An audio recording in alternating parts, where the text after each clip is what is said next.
Read Me, Episode 2, by KB Hurst. The Ripping of Flesh. I sat in my car in a coffee shop drive-thru, staring out the window while watching the rain pouring down on my windshield. I had this grotesque feeling that I had been given a most sinister gift. Whenever I breathed now, I could see the rattling of glass or the tremors of random items on my dining room table. A thundering, godlike gift for the ages. I proclaimed I would never touch that damn book again. It had been a week since I last felt its pages, yet it still taunted me. Yet the fear only bred curiosity in me. I got to the drive-thru window, paid, took my coffee, and drove home. I opened the door to my messy house. Since discovering that book, I had not felt like cleaning, cooking, or doing much else for myself. It fascinated me that there were magically born by telling stories. It was not just any stories, but true stories, where all the characters had souls that could only possess us by retelling their stories. Then they could live on once more and evermore. The rain began to pour down and nearly flooded my street. I had planned to do yard work, but I drank my coffee and stared at the book, since I was now alone in my old cottage, held captive by a downpour. I had placed it on my bookshelf, but it called out to me. I turned my eyes away from it and just sipped my coffee.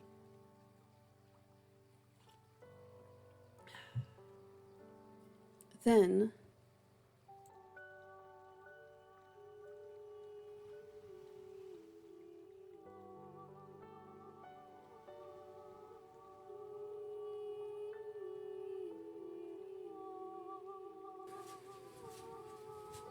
at first, it was barely audible.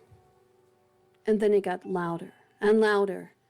I stood up thinking, who could be singing outside in this storm? I looked out of my window, but I did not see anyone. Then I felt it. Something tapping me on the shoulder. I quickly turned to find no one there. Maybe I was going insane after my first bout with that book.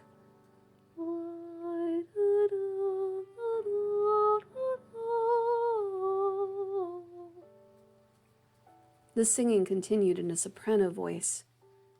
Then I heard what sounded like waves crashing in my ears. The sound got louder and louder until I thought my eardrums would split in two. "Damn you!" I screamed, and all at once the sound stopped as abruptly as it had begun. I looked to see that I had cracked the coffee table and my wooden bookshelf in half with my scream. It was the same bookshelf that housed that atrocity of a book. Could that have been my new gift of thunder vibration that had caused the singing and the oceans crashing to end finally? Did I now have some sort of control over whatever this was? I looked closer at the bookshelf. There was water leaking from the shelf where that book was. If this wasn't a call to action, I don't know what was. I reluctantly walked over to the bookshelf, which now leaned to one side, and picked up the Read Me book. I sat with it on my lap and then tried to open it. The pages were hard to get open, but salty seawater fell out of it when I did, and a small fish was now flopping on the ground beneath me. I picked it up and examined it. Was this real? I went to my kitchen and found an old fishbowl my daughter had when she was a little girl. I quickly filled the bowl with water and then dropped the fish inside. I looked around for some sea salt and tossed that into it too. My guess was that the fish from the ocean, well, it had to be a fish from the ocean. It was yellow and black with several stripes. It seemed contented to be back inside the water, so it had to be real, didn't it? I heard what sounded like men yelling at one another. I could only make out the sound of bellboys in the distance. I walked over to the couch and picked up the book.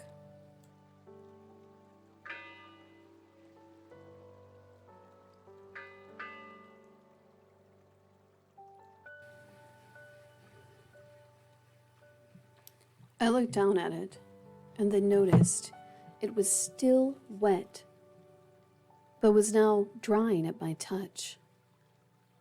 The last time I read the story aloud, I narrated it for my podcast, but today I felt I needed a more personal approach. I looked down and gulped. Ripping of flesh.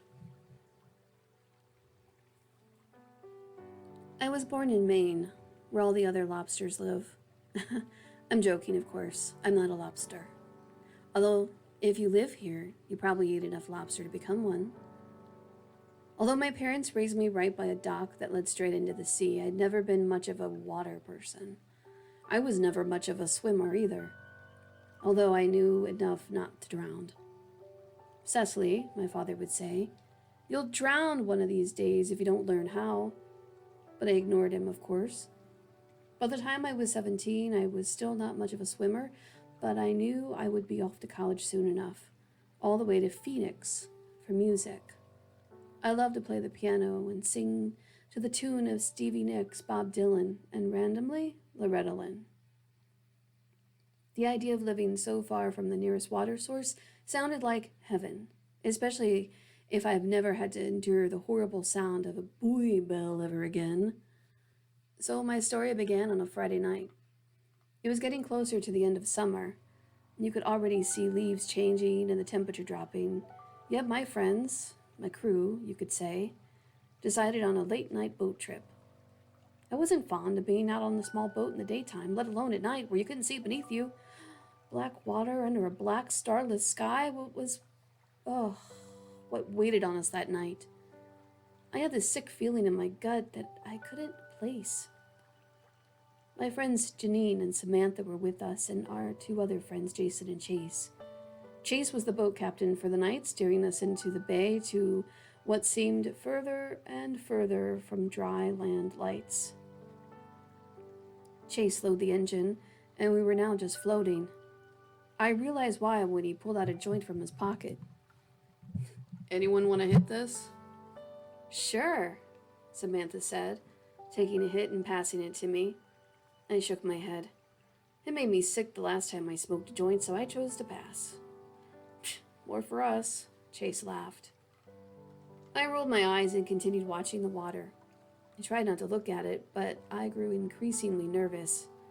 I listened to my friends chatting about prom and homecoming and how it would be a blast now that we were all seniors. I barely heard them, though.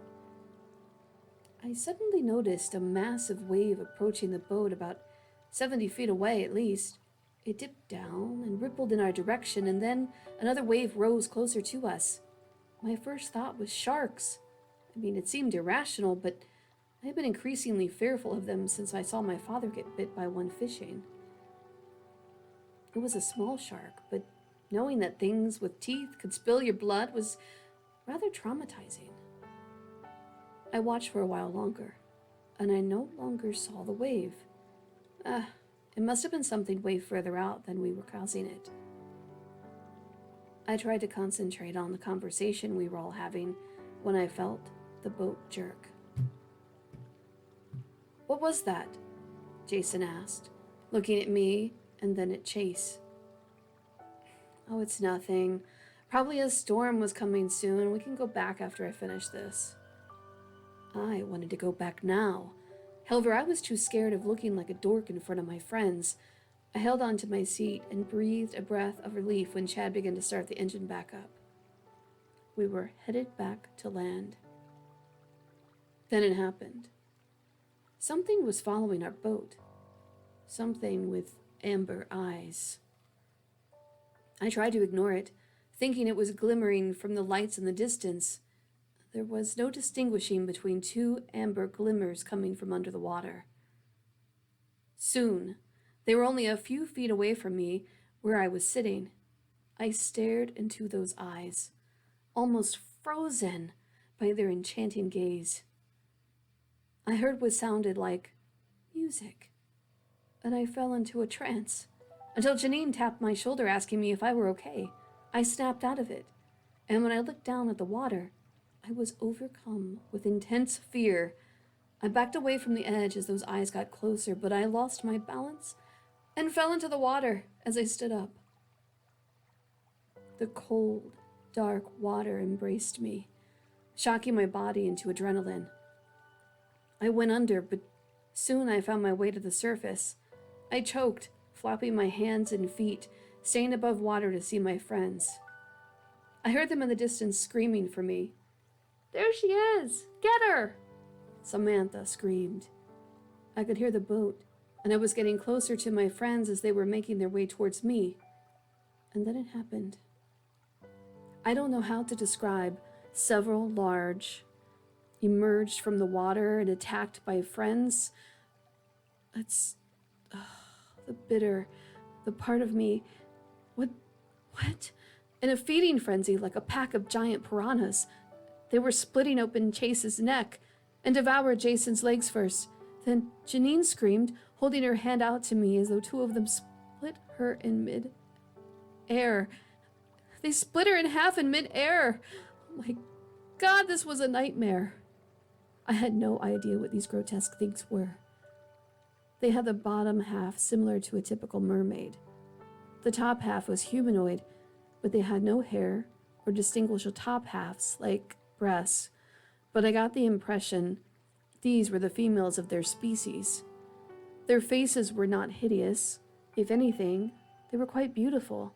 Chiseled cheekbones like supermodels, and complexions were perfect and fair, and appeared to glow in the night, blinking on and off like that of an electric eel. Their mouths were the color of pink roses, shaped in a perfect heart shape, until they opened them. When they opened their mouths, it nearly split their faces in half to reveal large, pointed sets of teeth. Their eyes rolled back into their heads, going black as they bit into my friend's flesh. There were at least 3 rows of teeth on the top and the bottom. I watched in shock as blood stained the water all around me, creating a murky, black, sticky film. Then, as I was reeling from seeing my best friends in the world murdered at these creatures' hands, one of them noticed me. It swam closer to me and then bit into my neck. As the creature bit into me, it stopped abruptly. Screaming in pain, the boat engine was still running and had cut into her. When it did, the engine stopped and they all scurried into the deep below me. I don't recall how I got back to land. I don't remember any of it, really. When I woke up, my parents were in my hospital room on the either side of my bed, just watching over me. I sat up feeling insatiably hungry. My head was sore, my body ached. My father had a nurse bring me some dinner, and I gulped it down so fast. They got me in seconds. When I had eaten all of my food, I closed my eyes. My parents let me rest as I fell into a deep sleep. I kept dreaming of my friends, trying to save them at any cost. It was only a dream, however. I woke in the middle of the night feeling very itchy all over my body, but one of those things had bitten me, and it itched, especially in that spot. I rang for the nurse, and as she came in to examine me, I noticed, I tried to explain.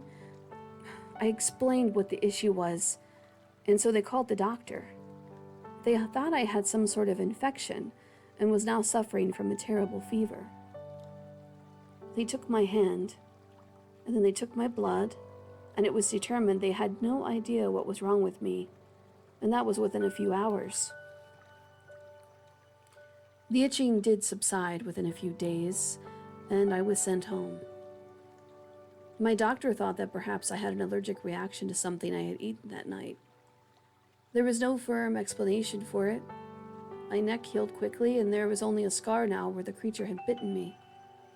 It was so strange to my doctor that I had healed so fast after such a traumatic injury to one's flesh. It had been very deep, and if it had been just 1 centimeter deeper, it would have hit my artery. A few days passed, and I had friends and family filtering in my house, some grieving over our friends, some family checking in on me to ensure I was okay. One of my visitors was Chase's older brother, Jake. He had been a sea captain for a large ocean rig. He had seen everything out there, but he wanted to talk to me about what killed his brother, as I was the last survivor. I told my tale of devastation. Jake nodded, taking my hand. I believe your story, Cecily, and I promise I'll find these monsters and kill them all. Jake had been the only one that believed my story. My parents shrugged it off, thinking I had been so traumatized that I had hallucinated the entire thing. I stopped talking about it. I missed school for the next 2 weeks, and I lost interest in nearly everything. Then something happened. I was washing in the shower when I grabbed the shampoo. I lathered up my hair when all of a sudden, my hair began to fall out in clumps. After rinsing off, I got out of the shower and combed my hair as best I could. It would not stop falling out. My mother took me back into the doctor because my hair was falling out, but I was growing thinner each day, even though I was eating everything in sight. I'm afraid that fish that bit her may have given her a parasite. It wasn't a fish, Mom. It was a monster. Jen ignored me and kept on bitching to the doctor. I rolled my eyes, pulling my ball cap down over my face. My hair wasn't the only issue. My skin began to deteriorate. This is probably the grossest thing that happened to me. My skin began to get scaly and fall off in large patches. I could peel off my skin until it bled. I had scabs and bleeding patches of skin all over my body. The doctors didn't know if I had contracted the flesh-eating disease or what. I spent hours crying in my bed, just wishing I could die. Nothing helped my skin. Soon my flesh was falling from my body, and although it fell from my body like a snake, layer after layer, it didn't hurt. It was as if it had just rotted into my bones. My lungs had nearly burst from my chest as I had trouble breathing now. It was almost as if breathing had become a challenge. I was hooked to oxygen tanks and breathing machines, and nothing helped me breathe. Then my eyes began to change. I was having trouble seeing well. I'd never worn glasses a day in my life, but suddenly I was nearsighted. My eyes stung. I noticed them changing color as if they were dimming. Instead of the pristine blue they had always been, they were now green and yellow. The whites of my eyes always seemed bloodshot, yet all I did was sleep. It was to the point I could no longer return to school. I had to stay home completing classes online. After all, our daydreams of homecoming dances and prom, my life was now one of death and decay.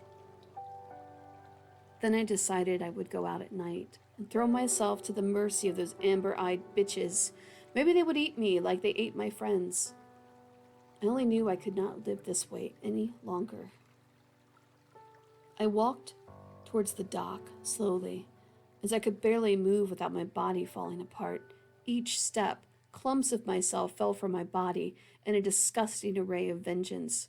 My salty tears were my only comfort. I crawled toward the edge of the dock, and when I finally got to the edge, I threw my body into the sea. I let myself fall as deeply as I could go.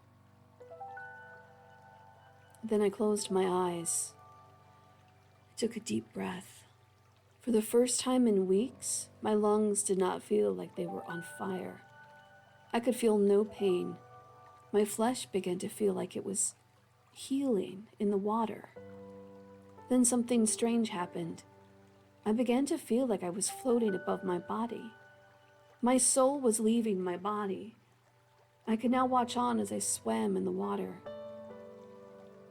Then I saw them. It was like the creatures had a sense I was there, that I had wanted them to be. It was as if they could read my mind, and so they joined me.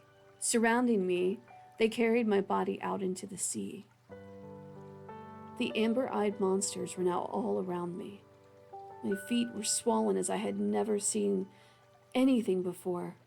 When I woke, my flesh melted together, and my bones felt like they were breaking.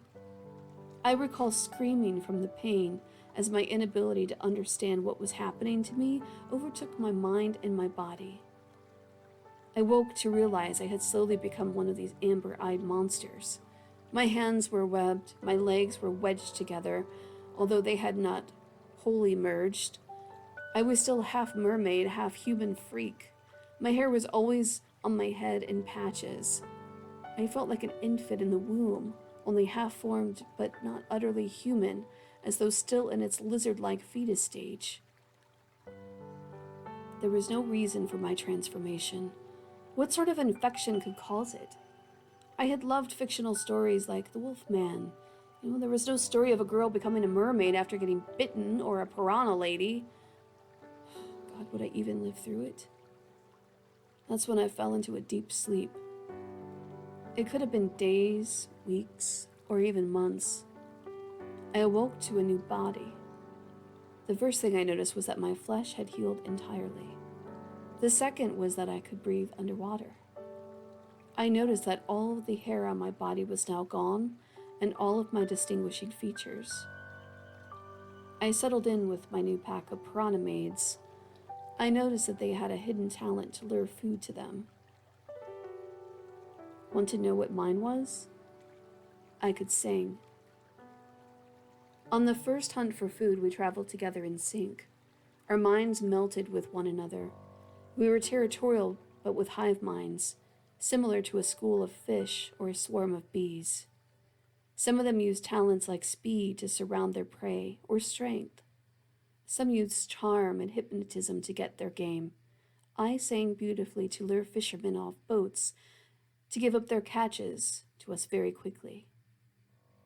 We were not frequent eaters of human flesh, although you grow a taste for it after time, and only when there's nothing else. By now I had long forgotten my friends. I was someone else. I was also about to meet my fate. What must have been months or years with this pack I now traveled with, we found ourselves in one of the worst winters. There was barely any fish to eat in the waters. There had been a chemical spill in the water just off the coast, so all of our natural food sources were now extinct. One night, in a fit of desperation and hunger, we decided to prey upon a ship carrying cargo. We knew there would be men on board who would make a tasty morsel. The first of the Sirens noticed the captain alone on the deck, so she began to concentrate, speaking to him with her mind. She lured him towards us. As the poor bastard fell into the trap, she said, I noticed something from behind him. It was a man, a very tall man, and I recognized him immediately. It was Chase's brother, Jake. He shot off large spears that you'd use in spearfishing. They were large spears, and as I looked at his face, he was taking pleasure out of this. He was doing this deliberately to cause pain. Before I knew it, one of them hit my ribcage, and as it did, he pulled with all of his might and dragged my flesh onto the boat. When he caught me, he grinned as he spread me to death. That's for my brother. He had no idea he had killed me. After all, I was unrecognizable now. I bled out until nothing was left of me or my young life. I took a deep breath after reading Cecily's story. Tears welled up in my eyes, and as they did, I felt the strangest urge to sing and play my old upright piano. This time I knew what my gift was. I looked down as my tears dropped onto the page, and when they did, I could hear her whispering, "Thank you." More pages disappeared from the book, and more blood emerged from the book and back into my previously injured finger. I looked down as the book began to show me another story. The Murder Show. To which I decided I would wait on that. Instead, I'd like to take some time to relax as the rain poured down all around me and the tickle of the ivories.